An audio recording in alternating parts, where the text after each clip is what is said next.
ஜெபத்தை குறித்து நாம் பார்த்து கொண்டிருக்கிறோம். எப்படி ஒரு ஆளுகை செய்யக்கூடிய வாழ்க்கையில் மிகப்பெரிய ஆயுதமாக நமக்கு தேவன் கொடுத்திருக்கிறது ஜெபம். ஜெபத்தை குறித்து பல கோணங்கள் பார்த்திருக்கிறோம், பல சத்தியங்களை பார்த்திருக்கிறோம். இப்பொழுது ஜெபத்தினுடைய ஒரு மிக சிறந்த உதாரணத்தை பார்த்து கொண்டிருக்கிறோம். யாக்கோபு 5ஆம் அதிகாரத்திலிருந்து அதை பார்த்து கொண்டிருக்கிறோம். எலியாவை பற்றி. அவர் நம்மை போல பாடுள்ள மனுஷனாய் இருந்தும், ஆனால் அவர் ஜெபித்த பொழுது மழை நிறுத்தப்பட்டது. அவர் மீண்டுமாய் ஜெபித்த பொழுது மழை அனுப்பப்பட்டது. அப்போ பாருங்க, ஒரு தேவ பக்தனுக்கு, ஒரு தேவ மனுஷனுக்கு, ஒரு விசுவாசிக்கு தேவன் செவி கொடுக்கிறார். இது நமக்கு ஒரு மிகப்பெரிய ஆசீர்வாதமா இருக்கிறது. காரணம், அவருடைய ஜெபத்தை கேட்கிற தேவன் நம்முடைய ஜெபத்தையும் கேட்பார். நாம் செய்ய வேண்டியதெல்லாம் அவருடைய வார்த்தையின்படியும் அவருடைய சித்தத்தின்படி நாம் ஜெபிக்கும் போது தேவன் நமக்கு செவி கொடுக்கிறார். அப்போ என்னுடைய ஜெபத்திற்கு நான் பதில் பெறாமல் இருக்குமானால் அது பிரச்சனை தேவனிடத்தில் அல்ல, நான் ஏறெடுத்த ஜெபம்.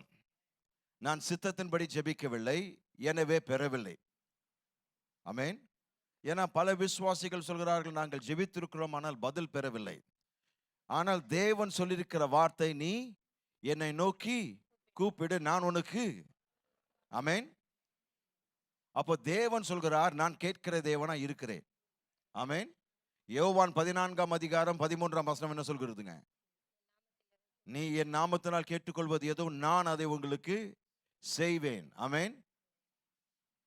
வாசிங்க யோவான் 14:13-14. நீங்கள் என் நாமத்தினாலே எதை கேட்பீர்களோ குமாரனில் பிதா மகிமைப்படும்படியாக அதை செய்வேன். பாருங்க, 13ஆம் வசனத்துல என் நாமத்தினால் எதை கேட்பீர்களோ, எதை கேட்பீர்களோ.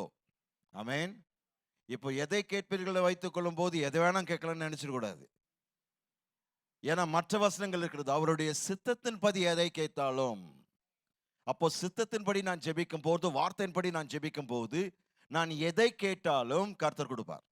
ஏன்னா அவருடைய சித்தத்தின்படி நான் கேட்டிருக்கிறேன், அவருடைய வார்த்தையின்படி நான் கேட்டிருக்கிறேன், எனவே எனக்கு கொடுப்பார்.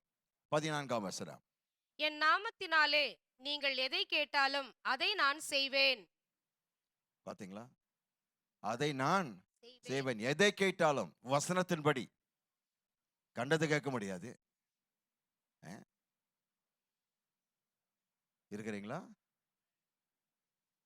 அப்போ ஒவ்வொரு வசனத்துல நாம் அதனுடைய பின்னணி பார்க்க வேண்டும். ஜெபத்தை கேட்கிற தேவன் நம்முடைய தேவன். அது மட்டுமல்ல, ஜெபத்திற்கு பதில் அளிக்கிற தேவன் நம்முடைய தேவன். அல்லேலூயா. அப்போ அவரே சொல்லியிருக்கிறார், என் சித்தத்தின்படி நீ கேட்டால் நான் உனக்கு செவி கொடுத்து உனக்கு பதிலையும் அனுப்புவேன் என்றார். 1 யோவான் 5:14-15. 1 யோவான் 5:14-15. ஜெபத்தினுடைய முக்கியத்துவத்தை நாம் புரிந்து கொள்ள வேண்டும். ஜெபத்தினுடைய மகத்துவத்தை நாம் புரிந்து கொள்ள. The power of prayer must be understood. 1 யோவான் 5:14. நாம் எதையாகிலும் அவருடைய சித்தத்தின்படி கேட்டால், நான் எதையாகிலும் அவருடைய சித்தத்தின்படி கவனிக்க வேண்டும். நான் எதையாகிலும் அவருடைய சித்தத்தின்படி கேட்டால், கண்டது கேட்கிறது, அவருடைய சித்தத்தின்படி நான் கேட்கும் போது அவர் நமக்கு செவி கொடுக்கிறார் என்பதே. இது முதல் அவர் கொடுக்கிற வாக்குத்தத்தம், நமக்கு செவி கொடுக்கிறார்.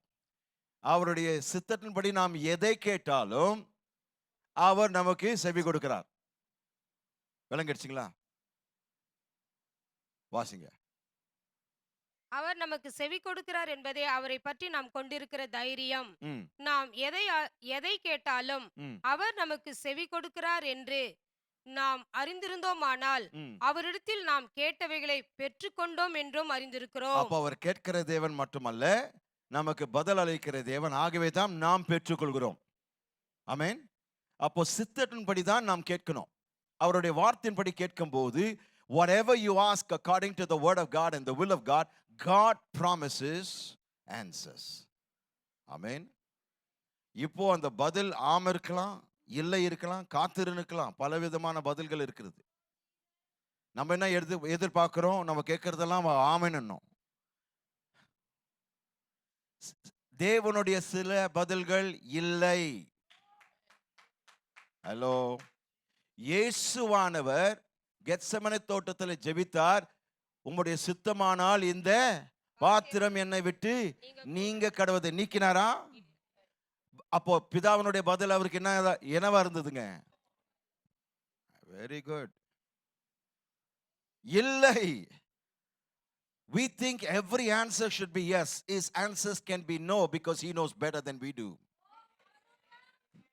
Oh God, I'm preaching already.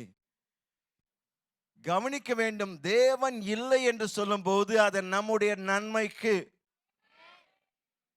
தேவன் ஒருபோதும் நம்மை சேதப்படுத்த மாட்டார். அவர் நம்முடைய அப்பாவா இருக்கிறார். எந்த ஒரு அப்பா, உண்மையான அப்பா, தன் பிள்ளையினிடத்திலிருந்து நன்மையானதை வைத்துக் கொள்ள மாட்டார்கள். பிள்ளைக்கு தேவையானது பொல்லாத தகப்பன்களாக எங்களுக்கு செய்ய தெரியுமானால் பரலோக தகப்பன் எவ்வளவு செய்வார்? Oh, come on, talk to me, somebody. Oh, God. If we evil fathers know how to do good for our children, how much more the Heavenly Father will do it? நீங்க யோசிக்கணுங்க. அப்போ நான் என் ஜெபத்துக்கு பதில் பெறவில்லை என்றால் தேவனிடத்தில் பிரச்சனை இல்லை, என் ஜெபத்துல பிரச்சனை. என் வாழ்க்கை சரியில்லை, நான் சித்தத்தின்படி கேட்கல, அவருடைய வார்த்தையின்படி கேட்கல, அவருடைய விதிமுறைகளின்படி கேட்கல. எனவே ஜெபத்தினுடைய மேன்மை கற்றுக்கொள்ளும் போது அற்புதமான காரியங்களை நாம் புரிந்து கொள்ள முடியும். இப்பொழுது நாம் அவருடைய வாழ்க்கையிலிருந்து ஜெபத்தின் நபரை பார்த்தோம், ஜெபத்தின் இடத்தை பார்த்தோம் இல்லைங்களா, ஜெபத்தின் தோரணையை பார்த்தோம், ரைட்டுங்களா? அதுக்கப்புறம் பேரார்வமுள்ள ஜெபம், the passion of the prayer. Number 1, we talked about the person of the prayer. Number 2, we talked about the place of the prayer. Number 3, we talked about the posture of the prayer. He knelt down. I explained to what it means. And number 4, we talked about the passion of the prayer. பேரார்வமுள்ள ஜெபத்தை பற்றி பேசணும். பேரார்வமுள்ள ஜெபம் எப்படிப்பட்டது? ஊக்கமாக, கருத்தாய் ஜெபிப்பது, தீவிரமாய் ஜெபிப்பது, ஆர்வத்தோடு, பேரார்வத்தோடு ஜெபிப்பது தான் பேரார்வமுள்ள ஜெபம். அதை குறித்து அதிகமாய் பார்த்தோம். பேரார்வமுள்ள ஜெபம் என்ன பலன்களை கொண்டு வருகிறது? லூக்கா 3ஆம் அதிகாரம் 21ஆம் வசனத்தின்படி பார்க்கும்போது பேரார்வமுள்ள ஜெபம் வானத்தை திறக்கிறது. வாசிப்போம். லூக்கா 3:21. ஜனங்கள் எல்லாரும் ஞானஸ்நானம் பெற்றபோது இயேசுவும் ஞானஸ்நானம் பெற்று ஜெபம் பண்ணுகையில் வானம் திறக்கப்பட்டது. அவர் ஜெபம் பண்ணுகையில், அவர் இன்னும் ஜெபத்தை முடிக்கலங்க, அவர் ஆமென் சொல்ல, அவர் ஜெபம் பண்ணி கொண்டிருக்கிற வேளையில் வானங்கள் திறக்கப்பட்டது. காரணம், பேரார்வமுள்ள ஜெபம் அப்படிதான் இருக்கும். அப்போ நீங்கள் பேரார்வமுள்ள ஜெபத்தை ஏறெடுப்பீர்களானால் உங்களுடைய வாழ்க்கையின் மீது திறந்த வானம் இருக்கிறது. Passionate prayer opens the heavens for you. அப்போ நான் ஏனோ தானம் ஜெபிக்கல, சாதாரணமா ஜெபிக்கல. I'm not praying ordinarily. I'm not praying commonly. I'm not praying religiously. நான் மத சம்பந்தப்பட்ட ஜெபத்தை ஏறெடுக்கல, ஒரு புத்தகத்தை வைத்து நான் ஜெபிக்கல. நான் பிதாவினிடத்தில் ஜெபிக்கும் போது, அவருடைய வார்த்தை வைத்து ஜெபிக்கும் போது, விசுவாசத்தை கொண்டு நான் ஜெபிக்கும் போது கர்த்தர் செய்கிற காரியம் வானங்களை திறக்கிறார். திறந்த வானம் என்ன? முதலாவது நான் சொன்னேன், தேவனிடத்தில் அணுகுவதற்காக கொடுக்கப்பட்ட ஒரு நுழைவாயில் அல்லது திறப்பின் வாசல். தேவனிடத்தில் நான் அண்டி சேர முடியும். ஏன்? திறந்த வானம். இரண்டாவதாக திறந்த வானம் என்று சொல்லும்போது எழுப்புதல், அதிசயங்கள், அற்புதங்கள், அடையாளங்கள் நம்முடைய வாழ்க்கையில் நடக்கக்கூடியவைகள். திறந்த வானம் என்று சொல்லும்போது தேவனுடைய ஊற்றப்பட்ட ஆசீர்வாதங்கள், தேவனுடைய ஊற்றப்பட்ட அற்புதங்கள். அப்போ நான் சொல்கிறேன், திறந்த வானத்தின் கீழ் வாழ்கிற விசுவாசிகள் அன்றாட வாழ்க்கையில் அவர்கள் அற்புதங்களின் கீழ் நடப்பார்கள். Talk to me somebody. ஆமென். ஒவ்வொரு நாள் நீங்கள் அற்புதங்களின் கீழ் நடக்க முடியும். திறந்த வானங்கள் இருக்குமானால். அந்த வானங்களை திறக்கிற ஜெபம் எப்படிப்பட்ட ஜெபங்க? பேரார்வமுள்ள ஜெபம், தீவிரமான ஜெபம், ஊக்கமான ஜெபம், கருத்தான ஜெபம். எல்லா ஜெபங்கள் இயேசுவின் நாமத்தில் ஆமென் சொல்றதுனால ஜெபம் ஆயிடாதுங்க. சிலர் நினைக்கிறாங்க கடைசியில இயேசுவின் நாமத்தை மட்டும் போட்டோன்னா அது மேஜிக் ஆயிடும். கர்த்தர் ஜீஜுமா கிடையாது. சிலர் நினைக்கிறாங்க அந்த விளக்கை தேய்ச்சா எல்லாம் வந்துடும். கர்த்தர் துல்லியமாய் பதில் அளிக்கிற தேவன். கேட்கிற எவனும் பெற்றுக்கொள்வான். Whoever asks receives. That's God's word. He cannot lie. அது தேவனுடைய வார்த்தை. அவர் பொய் சொல்ல முடியாதவர். அவரே சொல்லியிருக்கார், கேட்கிற எவனும் பெற்றுக்கொள்வான். அப்ப நான் பெற வேண்டும். பேரார்வமுள்ள ஜெபம் ஏறெடுக்கும் போது. ஆமென். இப்போ இரண்டாவது காரியத்தை பார்ப்போம். லூக்கா 6ஆம் அதிகாரம் 12ஆம் வசனம். பேரார்வமுள்ள ஜெபம் என்ன செய்கிறது, என்ன பலனை கொண்டு வருகிறது? லூக்கா 6, 12, 13ஆம் வசனங்கள். அந்நாட்களிலே அவர் ஜெபம் பண்ணும்படி ஒரு மலையின் மேல் ஏறி ரா முழுவதும் தேவனை நோக்கி ஜெபம் பண்ணி கொண்டிருந்தார். பொழுது விடிந்த போது அவர் தம்முடைய சீஷர்களை வரவழைத்து அவர்களில் 12 பேரை தெரிந்து கொண்டு அவர்களுக்கு அப்போஸ்தலர் என்று பெயரிட்டார். கவனிக்க வேண்டும், வேதம் இங்க தெளிவாக சொல்கிறது, இயேசுவானவர், கர்த்தராகிய இயேசு கிறிஸ்து தம்முடைய சீஷர்களை தேர்ந்தெடுப்பதற்கு முன்பாக ரா முழுவதும் அவர் என்ன செய்து கொண்டிருந்தாங்க? தேவனை நோக்கி ஜெபம் பண்ணி கொண்டிருந்தார். தேவனிடத்தில் ஜெபம் பண்ணி கொண்டிருந்தார். ரா முழுதுமாக. அதுதான் பேரார்வமுள்ள ஜெபம். பேரார்வமுள்ள ஜெபத்திற்கு மணியோ நேரமோ கிடையாது. எந்த அளவுக்கு அது ஜெபிக்குமானால் பதில் பெறுகிற வரைக்கும். அப்போ இரண்டாவது பலன், பேரார்வமுள்ள ஜெபம் நமக்கு வழிகாட்டுதல் அல்லது வழிநடத்துதலை அளிக்கிறது. பேரார்வமுள்ள ஜெபம் நமக்கு வழிகாட்டுதல் அல்லது வழிநடத்துதலை அளிக்கிறது. நம்முடைய வாழ்க்கையில் மிக முக்கியமான தீர்மானம் எடுக்க வேண்டுமானால் பேரார்வமுள்ள ஜெபம் நமக்கு தேவனுடைய வழிகாட்டுதலை வெளிப்படுத்தும்.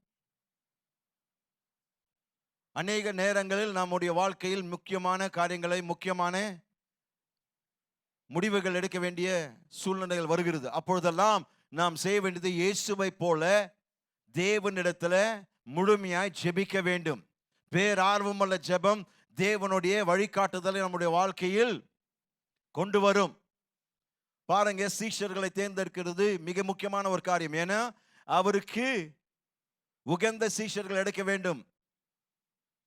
பிதாவினுடைய சித்தத்தின்படி அதை செய்ய வேண்டும். ஆகவே ஒரு முழு இரவு அவர் ஜெபித்து கர்த்தருடைய வழிநடத்துதலுக்காய் காத்திருந்தார்.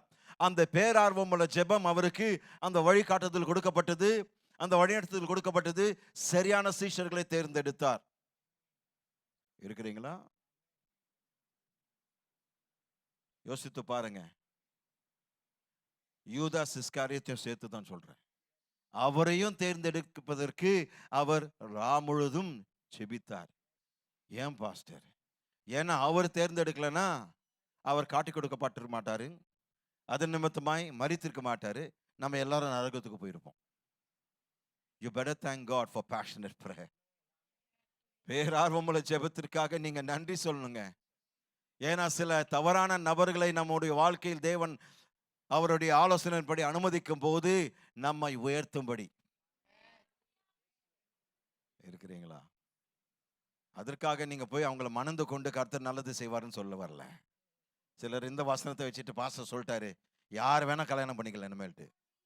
வசனம் தெளிவா இருக்கிறது, அவிசுவாசியோடு பிணைக்கப்படாதே.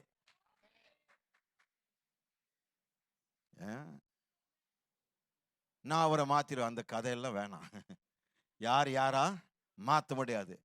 ரட்சிப்பு கர்த்தரால் மட்டும்தான் வரும். ஹல்லேலூயா. அவர் ரட்சிக்கிற வரைக்கும் நீங்க பொறுமையாரு.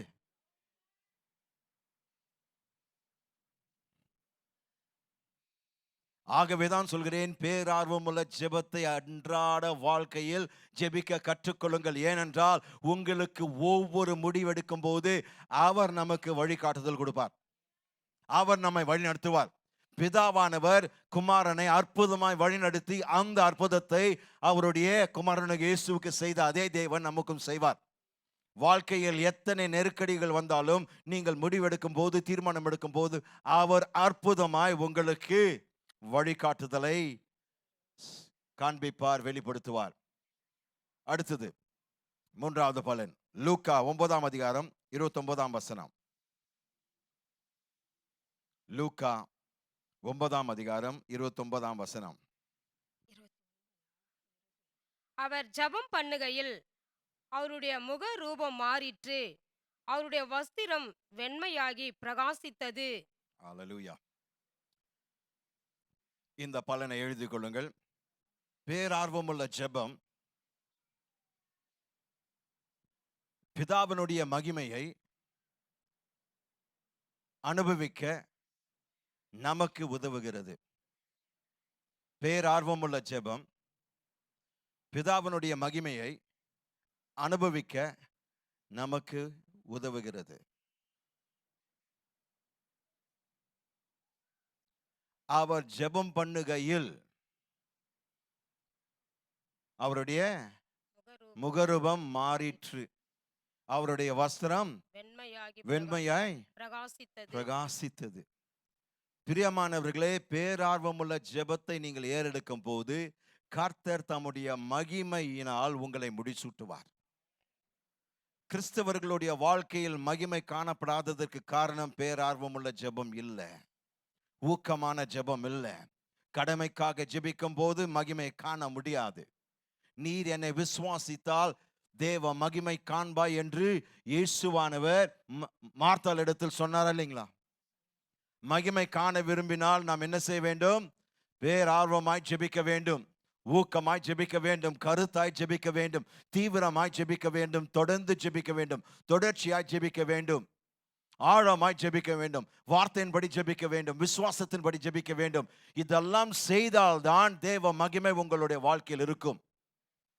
எனக்கு மோசே அதிகமாய் பிடிப்பதற்கு காரணம், தேவனிடத்தில் அவர் அநேக ஜெபங்கள் ஏறெடுத்தார். ஆனால் ஒரே ஒரு ஜெபம் கூட, எனக்கு இந்த ராஜ்யம் வேணும், எனக்கு ஸ்தானம் வேணும், எனக்கு தீர்க்கதரிசி அபிஷேகம் வேணும், எனக்கு இது வேணும். அவர் வேற எந்த உலக பிரகாரமான காரியங்களை கேட்கல. அவர் ஜெபம் பண்ணி கேட்டதெல்லாம், ஆண்டவரே உம்முடைய மகிமை நான் காண விரும்புகிறேன். ஓ காட், ஓ ஹல்லேலூயா. ஆகவேதான் மிகப்பெரிய பழைய ஏற்பாட்டு தீர்க்கதரிசியாய் விளங்கினார். காரணம், அவருடைய மனப்பான்மை, அவருடைய வாஞ்சை, அவருடைய இதயத்தின் துடிப்பெல்லாம் தேவ மகிமை. ஏன் தேவனுடைய மகிமை காண விரும்பினால்? தேவனுடைய மகிமை உலகத்திற்கு வெளிப்படுத்த விரும்பினார். You see, he was not asking just to see the glory. He wanted to see the glory so he can show the glory. If you don't see the glory, you cannot show the glory. நீங்கள் தேவனுடைய மகிமை நீங்கள் பார்க்காவிட்டால் அந்த மகிமை மற்றவர்களுக்கு வெளிப்படுத்த முடியாது, அதை காட்ட முடியாது, அதை காண்பிக்க முடியாது. ஆகவே தான் அவர் சொல்கிறார், என்னிடத்தில் ஒரே ஒரு ஜெபம் இருக்கு ஆண்டவரே,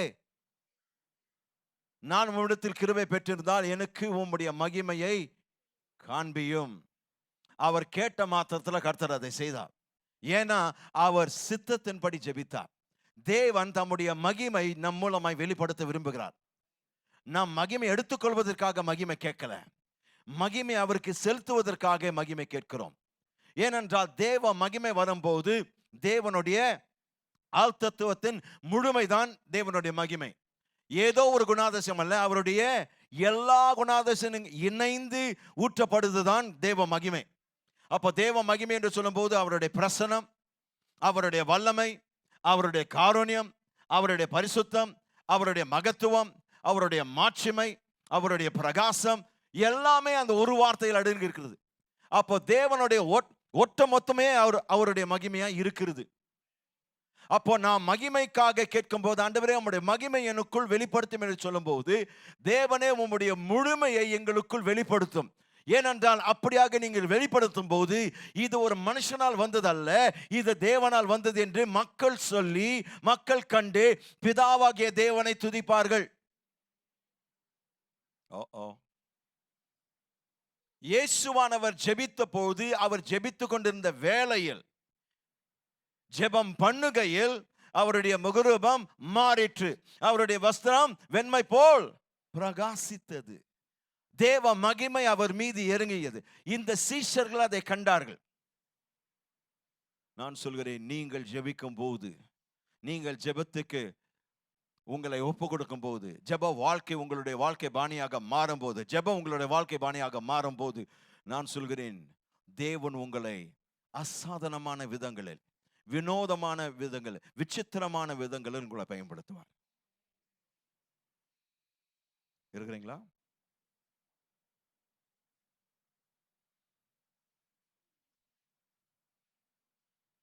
அப்போஸ்தலர் 6 அதிகாரம் 4 வசனம்.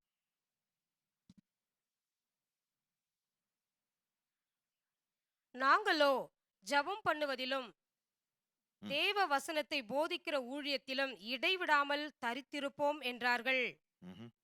13ஆம் வசனம். பொய் சாட்சிகளையும் நிறுத்தினார்கள். இவர்கள் இந்த மனுஷன் இந்த பரிசுத்த ஸ்தலத்துக்கும் வேத பிரமாணத்துக்கும் நான் அந்த சம்பவத்தை சொல்கிறேன். பேதுருவானவர் தெருக்களில் நடக்கும் போது வேதம் சொல்கிறது, அவருடைய நிழல் யார் மீதெல்லாம் பட்டதோ அவர்கள் அனைவரும் எப்படி ஆயிடுச்சுங்க? அவருடைய நிழல் என்ன இருக்குங்க? வேதம் சொல்கிறது, வியாதியஸ்தர்கள் வந்து அவர் தெருக்களில் வைத்தார்கள். எதற்காக? அதாவது பேதுருனுடைய நிழல் பட்டாலாவது அவர்களுக்கு சுகம் கிடையாது. அப்படி நடந்துச்சு.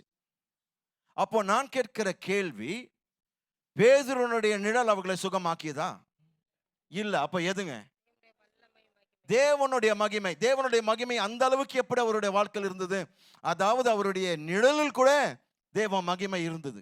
வெறும் அவருடைய சரீரத்தில் அல்ல, அவருடைய நிழல் கூட தேவ மகிமையினால் மூடப்பட்டது. எப்படி?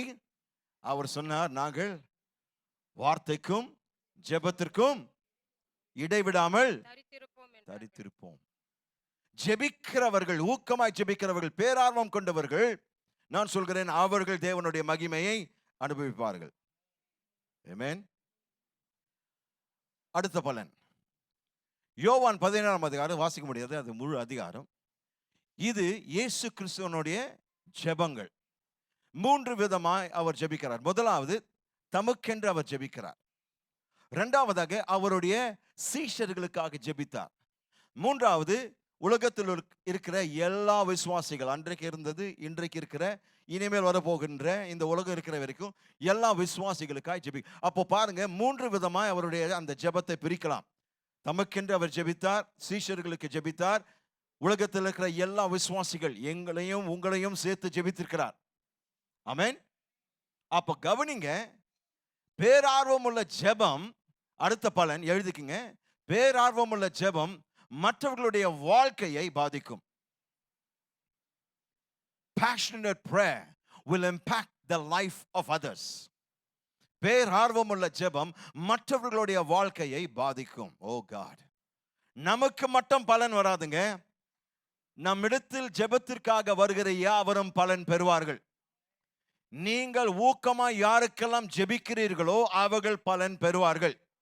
அவர்கள் உங்களை அறிந்திருக்கிறார்களோ இல்லையோ, உங்களுடைய ஊக்கமான ஜெபத்தின் மூலமாய் அவர்களுக்கு தெரியாமல் இருக்கலாம், ஆனால் தேவன் உங்களை கொண்டு அவர்களை சந்திப்பார், அவர்களை சுகமாக்குவார், அவர்களை விடுதலையாக்குவார், அவர்களை அற்புதமாய் எழுப்புவார்.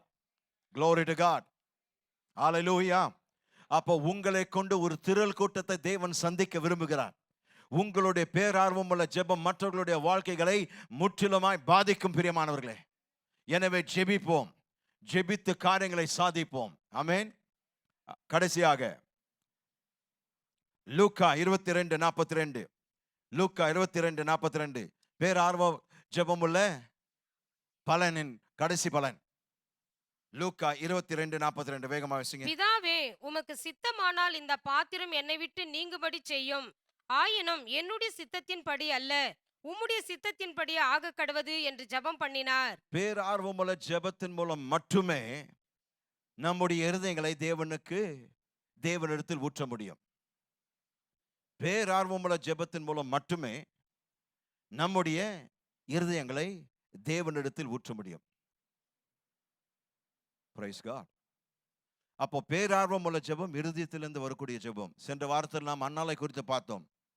வேதம் சொல்கிறது 15ஆம் வசனம் 1 சாமுவேல் 1:15, அன்னாள் தன் இருதயத்தை தேவனுக்கு முன் ஊற்றினாள்.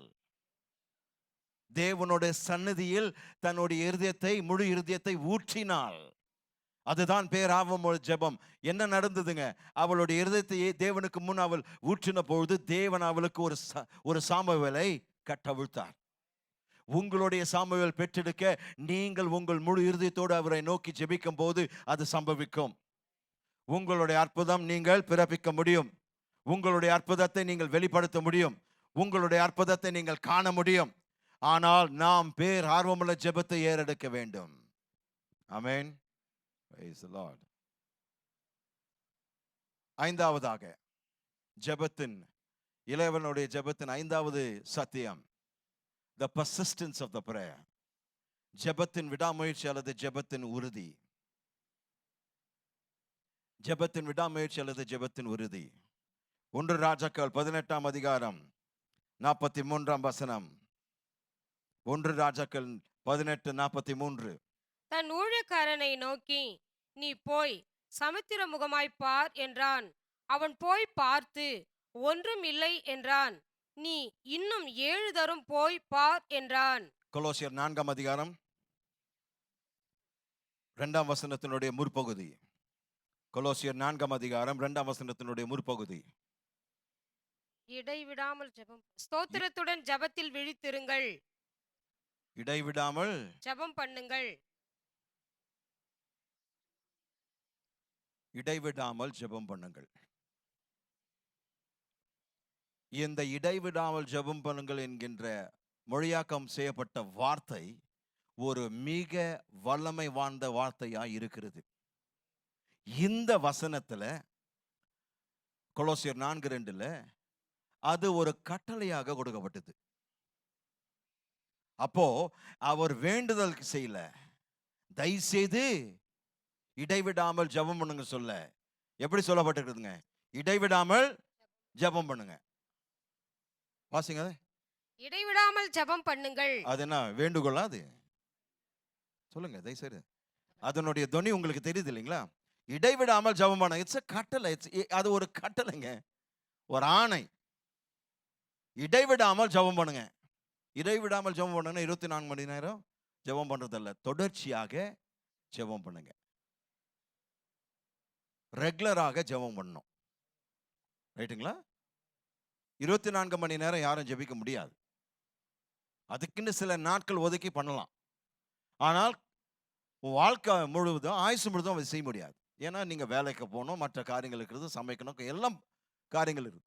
ஆனால் நாம் தொடர்ச்சியாக ஜெபிக்கிறவர்களாக இருக்க வேண்டும். அதுதான் இடைவிடாமல் ஜெபிக்கிறது. நான் ஒரு நாள் வந்து ஜெபிக்கிறேன், இன்னொரு நாள் நான் வந்து சாரி ஆண்டவரே நாளைக்கு பார்த்துக்கலாம், நீங்க தப்பா நினைக்க மாட்டீங்க, நான் எனக்கு தெரியும், ஆண்டவர் அண்டர்ஸ்டாண்ட் பண்ணிப்பாரு. இந்த சாக்குகள்லாம் சொல்லிடுறோம். ஆண்டவர் புரிந்து கொள்வார். இன்னைக்கு கொஞ்சம் டயர்டா இருக்குது, டயர்டா ஜெபம் பண்ணனா உடம்பு ஒத்துக்காது பாருங்க, நான் பெஸ்டா கொடுக்க மாட்டேன், நமக்கே நம்ம சொல்லிடுறோம். ஆனா டயர்டாவுக்கு நீங்க ஸ்டார்ட் பண்ணுங்க, ஜெபம் பண்ண ஸ்டார்ட் பண்ணுங்க. முடிக்கும் போது கழுகளை போல செட்டைகளை அடித்து உயர பறிப்பீர்கள். நீங்க ஓடினாலும் நடந்தாலும் வசனம் எல்லாம் கரெக்டா தெரிஞ்சு வச்சுக்கிறீங்க, மனப்பாடமா தெரியுது. ஆனா எங்கேயோ இடிக்கிறது பாஸ்டர். அந்த டயர்டா இருக்கும்போது, அந்த டயர்டா இருக்கும் போது தான் ஜெபிக்க சொல்றாரு. நீங்க காத்திருந்து ஜெபித்தா அதுக்கப்புறம் முடிவில் நீங்க ஓடினாலும் களைப்படைய மாட்டீங்க, நடந்தாலும் சோர்ந்து போக மாட்டீங்க. நம்ம என்ன சொல்லிடுறோம், ஆண்டவரே இன்னைக்கு டயர்டா இருக்கிறது நாளைக்கு, அப்ப நாளைக்கு என்ன டபுள் ஆயிடும்.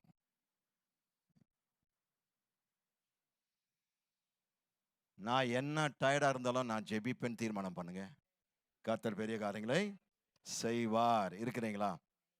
அப்போ தேவன் இடைவிடாமல் ஜெபம் பண்ணுங்கள் என்று ஒரு கட்டளை கொடுக்கும் போது நாம் புரிந்து கொள்ள வேண்டிய காரியம், மற்ற வார்த்தைகளில் சொல்ல வேண்டும் என்றால், கவனிங்க, விடாமுயற்சி ஜெபம் ஒரு கிறிஸ்தவனுக்கு ஒரு விருப்பம் அல்ல,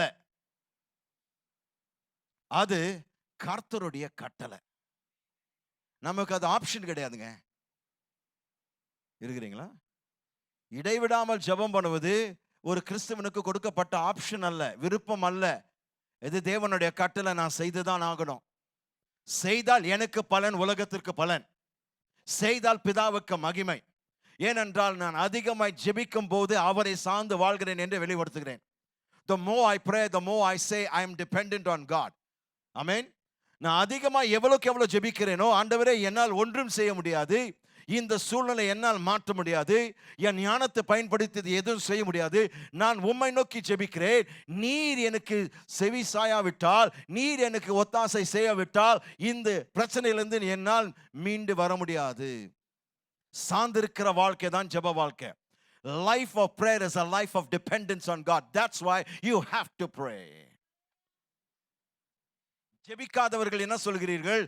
எனக்கு நான் என் வாழ்க்கை பார்த்துக்கிறேன், என் சூழ்நிலை நான் சமாளிப்பேன். முடியாதுங்க. சில பிரச்சனைகளை சமாளிக்கலாம், ஆனால் சில பிரச்சனைகள் சமாளிக்கவே முடியாது. நான் என்ன தீர்மானம் பண்ணிட்டேன்னா, அது சமாளிக்க முடியாத பிரச்சனை இருந்தாலும் சரி, சமாளிக்கக்கூடிய பிரச்சனை இருந்தாலும் நான் அவரிடத்துல தான் போவேன். ஏன்னா அவர் சமாளிச்சா அதை வேற விதமா போயிடும். கமான், இருக்கிறீங்களா?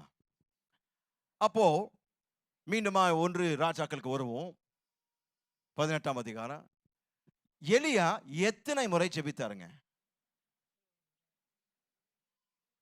என்னங்க சத்தமாங்க? ஒரே முறையா? 7 முறை ஜெபித்தார். ரைட்டுங்களா? எலியா 7 முறை இந்த காரியத்திற்காக ஜெபித்தார். எதற்காக ஜெபித்தார்? மழைக்காக. அப்ப கவனிங்க, மழைக்காக எலியா ஜெபிக்கிற வேளையில் என்ன நடந்தது? கவனிக்க வேண்டும்.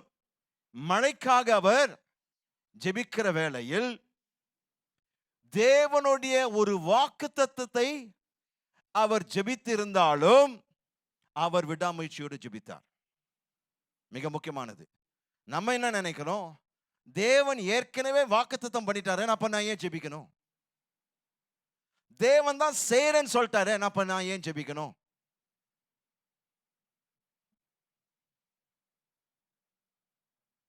ரெண்டு சாமுவேல் 7ஆம் அதிகாரத்துல தாவீது தேவனுக்கு ஒரு வீடு கட்ட ஆசைப்படுறார். ஆண்டவரே, நான் இந்த அரண்மனையில் வாழ்ந்துனுக்கிறேன், நீரோ ஒரு கூடாரத்தில் இருக்கிறீர், இது சரியல்ல. நான் உமக்கு ஒரு மிக சிறந்த, உலகத்திலேயே காண முடியாத ஒரு ஆலயத்தை, உமக்காக ஒரு வீட்டை நான் கட்ட விரும்புகிறேன். அவர் கேட்கிறார். தேவன் என்ன சொல்கிறார்? நீ எனக்கு வீடு கட்ட வேண்டிய அவசியம் இல்லப்பா, நான் உனக்கு ஒரு வீடு கட்ட தர போறேன்றார். ஹலோ, இவருடைய விருப்பம் பாருங்க. உமக்கு நான் ஒரு வீடு கட்டணும், ஏன்னா நான் ஏற்கனவே அரண்மனையில் இருக்கிறேன், நீர் தான் இன்னும் கூடாரத்தில் இருக்கிறீர் ஆண்டவரே, உமக்கு ஒரு மிக சிறந்த ஆலயத்தை கட்ட விரும்புகிறேன் என்று சொன்ன போது ஆண்டவர் சொல்றாரு, நீ எதுவும் செய்ய தேவையில்லை, நான் உனக்கு ஒரு வீடு கட்டி கொடுக்குறேன்றார். சொன்ன மாத்திரத்துல 2 சாமுவேல் 7ஆம் அதிகாரம் 27ஆம் வசனத்திலிருந்து 29ஆம் வசனத்தை வாசிங்க.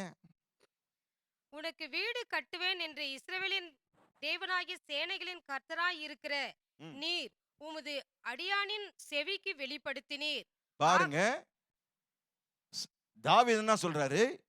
நீர் எனக்கு வீடு கட்டுவீர் என்று நீர் சொன்னது நான் காதால கேட்டேன். விளங்குச்சுங்களா? மீண்டும் வாசிங்க. உனக்கு வீடு கட்டுவேன் என்று இஸ்ரவேலின் தேவனாகிய சேனைகளின் கர்த்தராய் இருக்கிற நீர் உமது அடியானின் செவிக்கு வெளிப்படுத்தினீர். Praise God. ஆகையால் உம்மை நோக்கி இந்த விண்ணப்பத்தை செய்ய உமது அடியானுக்கு மனதைரியம் கிடைத்தது. இந்த விண்ணப்பத்தை, ஆகையால் நீர் சொன்ன வார்த்தையின்படியே நான் இந்த விண்ணப்பத்தை ஏறெடுக்க எனக்கு தைரியம் வந்திருக்கிறது. ஏற்கனவே நீங்க கொடுக்கறீங்க சொல்லிட்டீங்க, ஆனாலும் நான் ஜெபிக்கிறேன். ஏன்னா வேதம் சொல்கிறது, கேட்க கொள்கிற எவனும் பெற்றுக்கொள்வான். ஏன் பாஸ்டர் நான் ஜெபிக்கணும்? கர்த்தர் தான் கொடுக்கிறேன்ட்டாரு.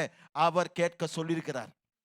அவர் கொடுக்கிறேன்னு சொன்னாலும் நீ கேட்கும் போது அதை உன்னுடைய வாழ்க்கையில் நிறைவேற்றுகிறார். வாசிங்க, அந்த தொடர்ந்து வாசிங்க. இப்போதும் கர்த்தராகிய ஆண்டவரே, நீரே தேவன், உம்முடைய வார்த்தைகள் சத்தியம்.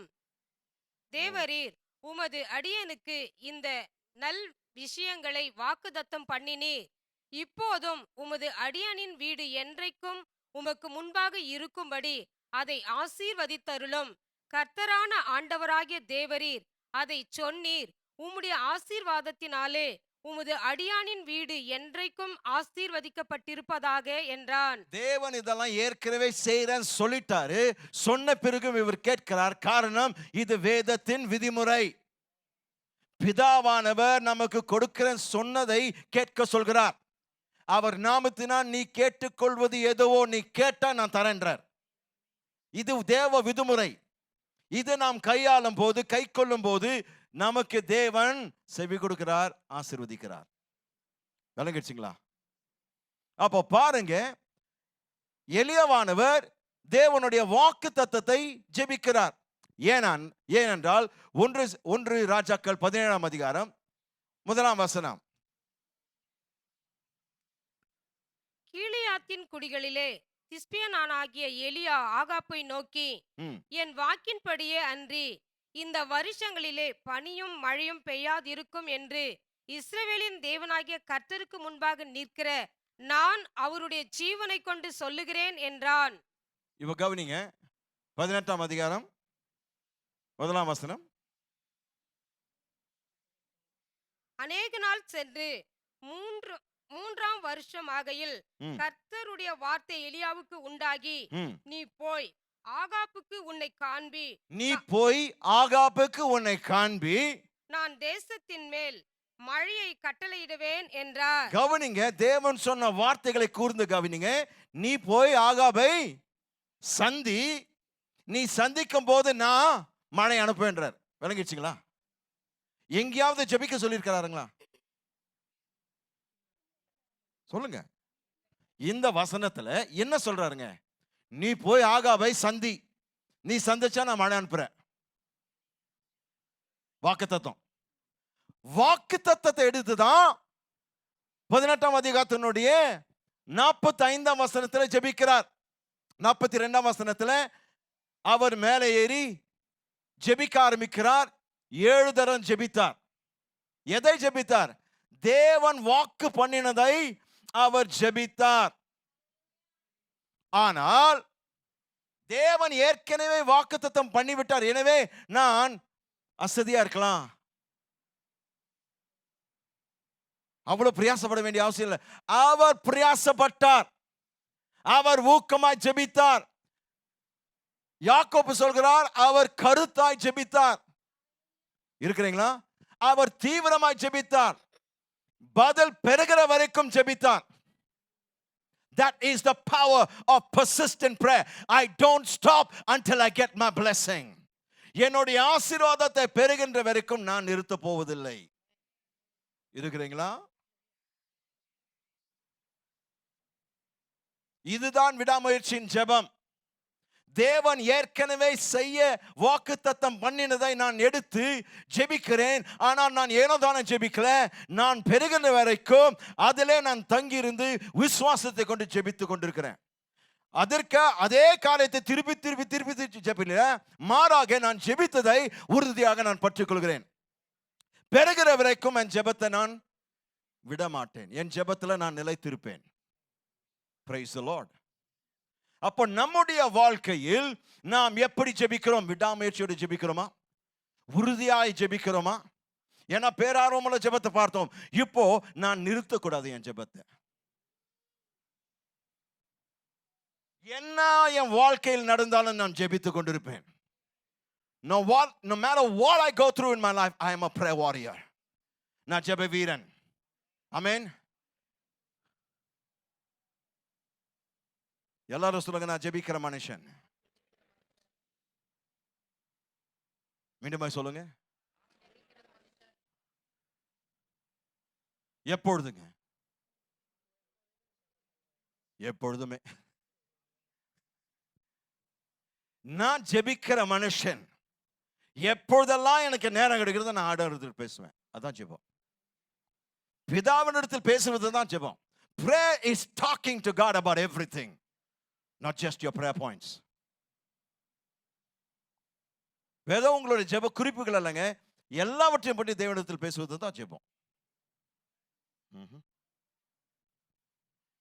அப்ப பாருங்க, தேவனுடைய ஒரு வாக்குத்தத்தம் அவர் ஜெபித்துக் கொண்டிருந்தாலும் அவர் அதில் விடாமுயற்சியோடு விடாப்படியா ஜெபித்தார்.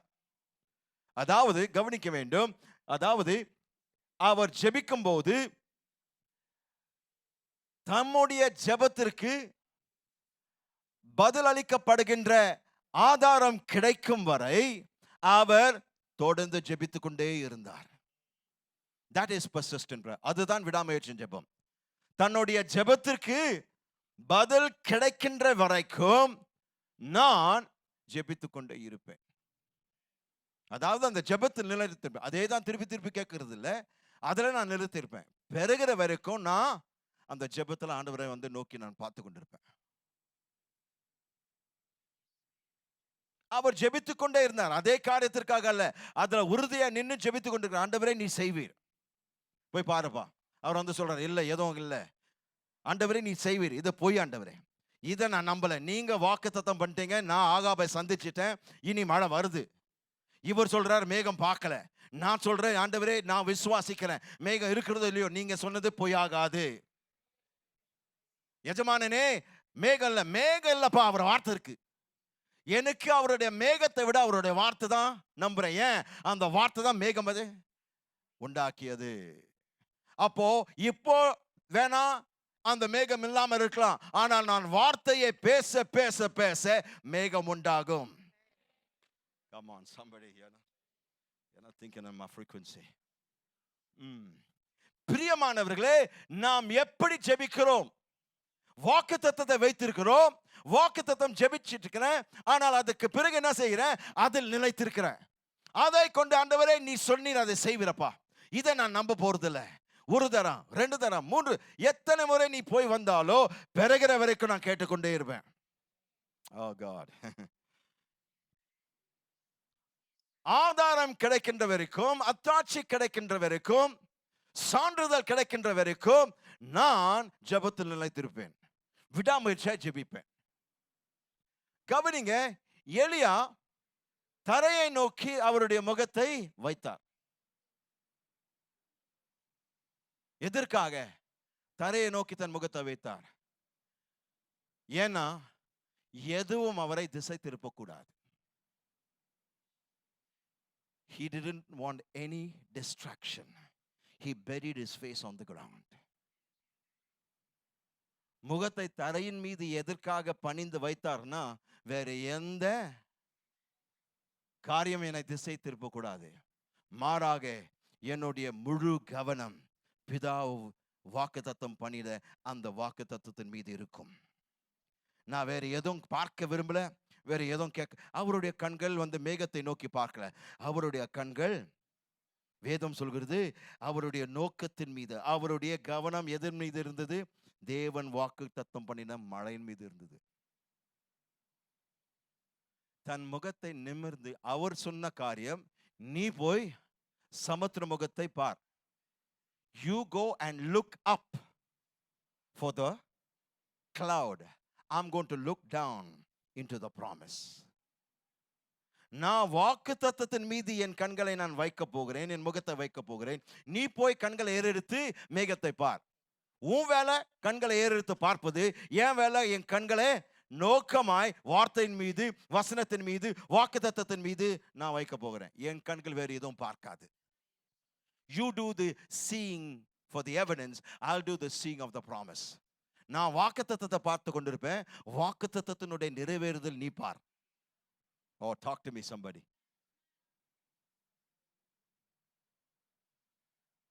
விடாமுயற்சியான ஜெபம் பதில் கிடைக்கிற வரைக்கும் ஜெபித்துக் கொண்டே இருப்போம். ஆமென். ஆதியாகமம் 32:26. ஆதியாகமம் 32:26. அவர், நான் போகட்டும், பொழுது விடுகிறது என்றார். அதற்கு அவன், நீர் என்னை ஆசீர்வதித்தால் ஒழிய உம்மை போக விடேன் என்றான். இதான் விடாமுயற்சி ஜெபம். நீர் என்னை ஆசீர்வதித்தால் ஒழிய உம்மை போக விடேன். என்ன துணிகரம் பாருங்க. யாரை பிடிச்சிட்டு இருக்கிறாங்க? ஒரு சாதாரண தூதனா? அவரு கர்த்தராகி இயேசுங்க.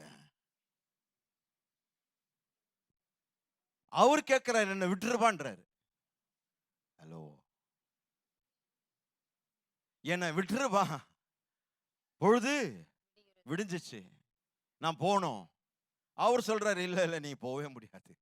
நீர் என்னை ஆசீர்வதித்தால் ஒழிய நான் உண்மை விட போறது இல்லை. இன்னும் இவனுக்கு சக்தி இருக்கிற மாதிரி. ஆனா எனக்கு அவரை பிடிச்சிருக்கு பாருங்க. I love this fellow. ஆண்டவரே, ஆண்டவரோடு தான் போராடுறாரு. அவர் சொல்றாரு, இல்ல இல்ல நீர் என்னை ஆசீர்வதித்தாலுடைய உண்மை நான் விட போறது இல்ல. கர்த்தர் ஆசீர்வதிச்சு தான் போனார். ஹலோ, பழைய ஏற்பாட்டுக்கு அவ்வளோ மாசுனா அவ்வளோ கெத்துனா, புதிய ஏற்பாட்டு ரத்தத்தினால் கழுவப்பட்டு குமாரனாக்கப்பட்ட நான் எவ்வளோ மாசு காமிக்கணுங்க, எவ்வளோ துணிச்சல், எவ்வளோ தைரியம், எவ்வளோ நம்பிக்கை, எவ்வளோ திட நம்பிக்கை இருக்க வேண்டும். அவர் எனக்கு செவி கொடுத்து விட்டார், அவர் என்னை ஆசீர்வதிப்பார் என்று சொல்லிவிட்டார். நான் விட போறதில்லை. என்னுடைய விடுதலை பெறுகிற வரைக்கும் ஆண்டவரே உம்மை நான் பிடித்து கொண்டிருப்பேன். என் விசுவாசத்தை கொண்டு நான் பிடிப்பேன். உங்களுக்கு ஒண்ணு தெரியுமா? உங்களுடைய விசுவாசத்தின் பிடியிலிருந்து அவர் தம்மை விடுவிக்க விரும்பல, அதில் நிலைத்திருக்க விரும்புகிறார். He loves to stay in the embrace of your faith. He's not going to say leave me, I have to go. அவர் என்ன உள்ளுக்குள்ள என்ன சொல்றாரு? இன்னும் கொஞ்சம் பிடிப்பான்றார். I love the embrace. Okay. அப்ப கவனிங்க, எலியா ஜெபித்துக் கொண்டிருக்கிறார், மழைக்காக ஜெபிக்கிறார். தன் வேலைக்காரனை நோக்கி நீ சமுத்திர முகத்தை போய் பாருன்றார். இவர் போய் பார்த்துட்டு ஒன்றுமில்லைன்றார். இப்போ நீங்களும் நானும் அதை கேட்டிருந்தா எப்படி போயிருப்போம்? உங்களுடைய முகமும் என்னுடைய முகம் எப்படி போயிருக்கோம்?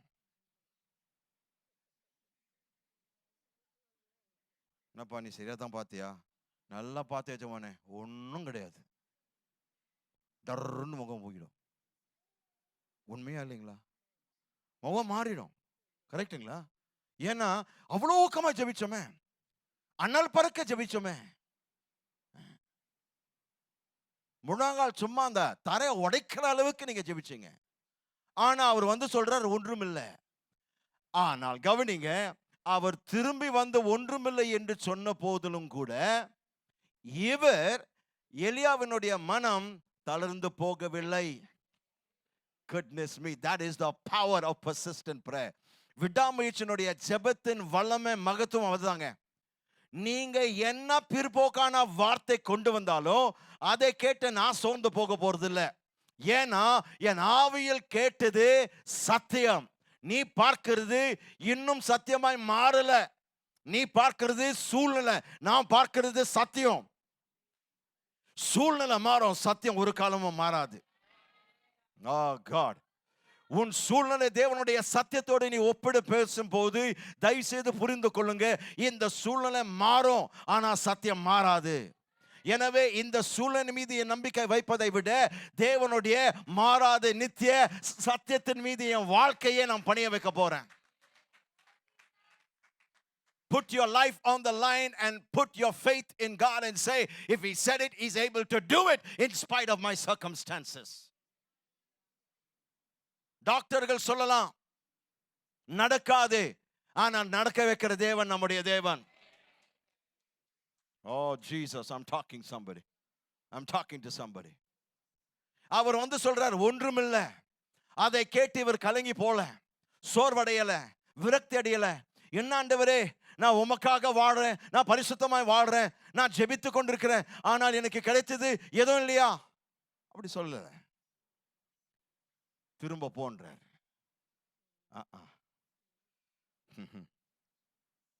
பிரியமானவர்களே, எத்தனை முறை நம்முடைய வாழ்க்கையில இந்த மாதிரி வார்த்தைகளை கேட்டிருப்போம். எதுவும் நடக்காது, எதுவும் மாறாது. உன் பிள்ளை மாறவே மாட்டான், அது நடக்காது, இந்த உலகத்தில் நடக்காது, அவன் திருந்தவே மாட்டான், அவன் சரியான பிசாசு பாஸ்டர்.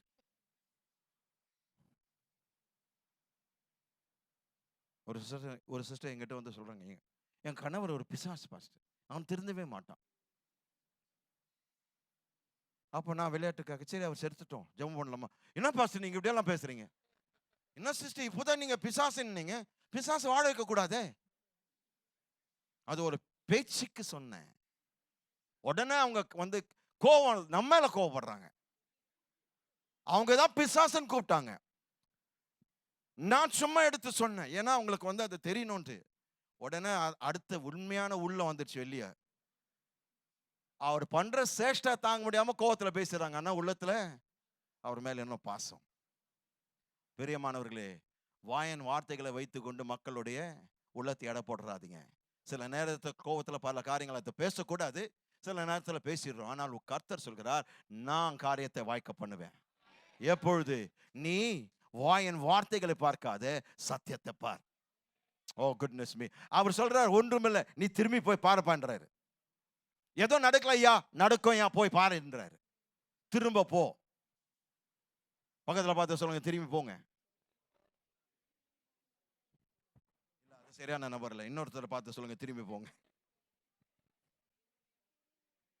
ஆமென். எஜமானனே, ஐயா ஒன்றுமில்ல. கவனிங்க, உள்ளுக்குள் நீங்கள் ஒன்றை கேட்டு வெளியில் இருக்கிற ஒரு மனுஷனை பார்த்து அதை சொல்லி அவர்கள் இது நடக்காது என்று அவர்கள் சொல்லும் போது நீங்கள் என்ன செய்ய வேண்டும்? உள்ளுக்குள் நீங்க ஒன்றை கேட்டிருக்கிறீங்க, வெளியில் இருக்கிற ஒருவரை பார்த்து அதை சொல்றீங்க. அவங்க சொல்றாங்க இதெல்லாம் நடக்காது. அப்படி அவங்க சொல்லும் போது நீங்க என்ன செய்ய போறீங்க?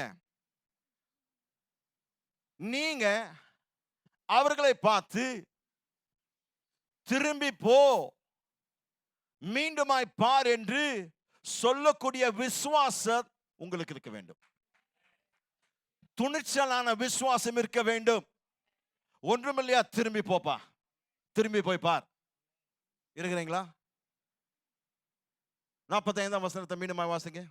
1 ராஜாக்கள் 18:45. வேங்கமாய். அதற்குள்ளாக வானம் மேகங்களினாலும் மன்னிக்கவும் அதற்கு முந்தின வசனம் 7 தரம் 7 தரம் அந்த வசனம், அந்த 7ஆம் தரம் இவன் என்ன வசனம் அது? 44 44 வாசிங்க. 7ஆம் தரம் இவன், இதோ சமுத்திரத்திலிருந்து ஒரு மனுஷனுடைய உள்ளங்கை அத்தனை சிறிய மேகம் எழும்புகிறது என்றான். அப்பொழுது அவன் வேணாம், அவது போதும். கவனிங்க, அவர் என்ன சொல்றாரு? அவர் வந்து சொல்றாரு ஒன்றுமில்லை. முதலாவது சொல்றாரா? அவர் என்ன சொல்றாரு? 7 தரம் திரும்பி போய் பார். உங்களுக்குள் எத்தனை பேருக்கு அப்படிப்பட்ட விசுவாசம் இருக்கிறது? நான் சொல்ற வரைக்கும் நீ போய் பார்த்துட்டே இருக்கிறீங்களா? இந்த வேலைக்காரன் வந்து சொல்றான், ஒன்று இல்லை ஆண்டவரே, நான் பார்த்தேன், எதுவும் இல்லை, திரும்பி போன்றார். இவர் திரும்பி போய் பார்க்கிறார், ஒன்றுமில்லை. கவனிங்க, உங்களுடைய ஜெபத்திற்கு பதில் கிடைக்கிற வரைக்கும் நீங்கள் அவர்களை திரும்ப திரும்ப திரும்ப திரும்ப அனுப்ப வேண்டும். ஆமென். அதாவது நீங்கள் கேட்டதை அதோடு அவர்கள் ஒத்து போகிற வரைக்கும் நீங்கள் அவர்களை அனுப்பி கொண்டே இருங்க. ஏன்னா நீங்க கேட்டதையும் அவங்க பார்க்கிறதையும் ஒன்றாக இணையணும். Because what you heard is what they must see. நீங்க ஆவியில் கேட்டதை அவர்கள் உலகத்துல காணணும். அவர்கள் காண்கிற வரைக்கும் அவங்களை அனுப்பிட்டே இரு. ஏன்னா ஒரு குறிப்பிட்ட காலத்துல, ஒரு குறிப்பிட்ட க்ஷணத்துல அவர்கள் நீங்க ஆவியில கேட்டதை கண்களால் பார்ப்பார்கள். 7 தரம் போன்றார். போ. ஏன் நீ இன்னும் ரெடி ஆகலை? என்னோடு ஊழியம் செய்வதற்கு நீ இன்னும் ஆயத்தமாகலை. ஏன்? நான் கேட்கிறதை நீ இன்னும் கேட்கல. இருக்கிறீங்களா? பிரியமானவர்களே, உங்களுடைய ஆவியில் தேவனுடைய வார்த்தையின் வெளிப்பாடு பெறுகிற வரைக்கும் நீங்கள் அவருக்காக ஊழியம் செய்ய ஆயத்தமாக இல்லை. அப்போ அவர் சொல்கிறதை நீங்கள் கேட்டதை நீங்கள் விசுவாசித்து காண்கிற வரைக்கும் ஜெபத்தில் தரித்திருங்கள், ஜெபத்தில் நிலைத்திருங்கள். Are you ready there? அப்ப பாருங்க, உங்களுக்கு எத்தனை பட்டங்கள் இருக்குது எனக்கு முக்கியம் இல்லை. அது எனக்கு ஒரு பெரிய பொருட்டு இல்லை. நீங்க ஏராளமான பட்டங்களை வைத்திருக்கலாம், டிகிரிஸ். கவனிங்க, எனக்கு வேண்டியதெல்லாம் நான் ஆவியில் கேட்கிறதை அதற்கு சற்று வித்தியாசமாய் நீங்கள் கேட்பீர்களானால் நீங்கள் என்னோடு ஊழியம் செய்ய முடியாது. நான் கேட்கிறதை விட நீ வித்தியாசமாய், சற்று வித்தியாசமாய் கேட்டாலும் கூட திரும்பி போய் பார். உன்னை நான் அனுப்பித்தான் ஆக வேண்டும். ஏனென்றால் கவனிங்க, இந்த வேலைக்காரன் எலியாவுக்கு மிக நெருக்கமான ஒரு மனுஷன். ஆனாலும் தேவனுடைய மனுஷன் தன் ஆவியில் கேட்டதை அதனோடு அவன் இன்னும் இணைந்து போகல. ஆகவேதான் எனவேதான் எலியா சொல்றார், திரும்பி போய் பார். பக்கத்துல சொல்லுங்க, திரும்பி போய் பார். போய் வந்து சொல்றாங்க, இல்ல என்ன சொல்லணும் நீங்க? ஒன்றுமில்ல. பாத்தீங்களா? ஃபர்ஸ்ட் திரும்பி போய் பாருங்க, மூணாவது திரும்பி போய் அப்படியே வால்யூம் ஏறுகுது பாருங்க. வால்யூம் ஏறணுங்க. ஃபர்ஸ்ட் திரும்பி போய் பார், ரெண்டாவது திரும்பி போய் பார், மூன்றாவது திரும்பி போய் பார். ஏறிட்டே போனோம். ஏன்னா நீ இன்னும் என்னுடைய ஃப்ரீக்வன்சியில் இல்ல.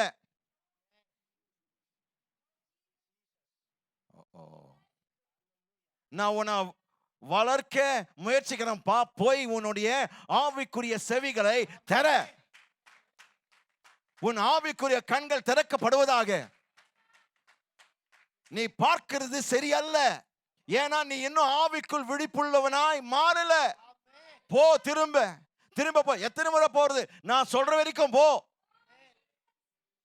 எங்க ஆண்டர் கிருபையா 7 தளத்தோட நிறுத்திட்டாருங்க. ஆனால் சத்தியம் என்னவென்றால், எத்தனை முறை அல்ல, நீ என்னுடைய செவியில் என்னுடைய ஆவியில் நான் கேட்டதோடு நீ இணைந்த போகிற வரைக்கும் உன்னை நான் விட போறதில்ல. நீ என்னோடு ஒருமனப்பட வேண்டும். நான் கேட்டதை நீ பார்க்கணும்.